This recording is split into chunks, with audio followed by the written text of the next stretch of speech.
ఉందిగా, రా ఆనంది.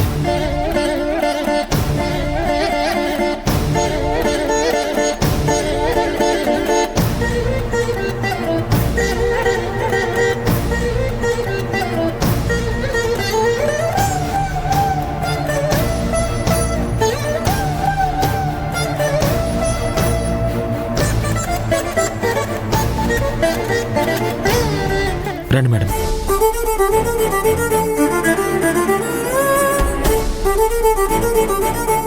రండి రండి, కూర్చోండి.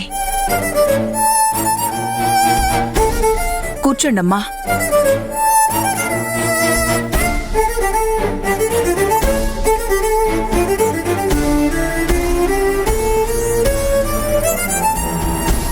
చెప్పండి మేడం.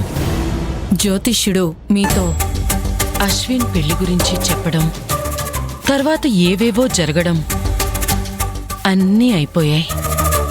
అవన్నీ మర్చిపోండి.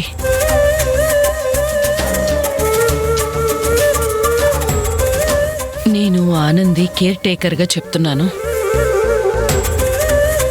మీ కోరిక ప్రకారం, మనందరి కోరిక ప్రకారం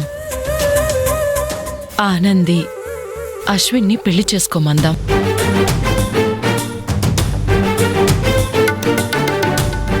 అది కూడా మీరు కోరుకున్నట్టే. అదే 3 నెలల్లోపు వీళ్ల పెళ్లి జరుగుతుంది.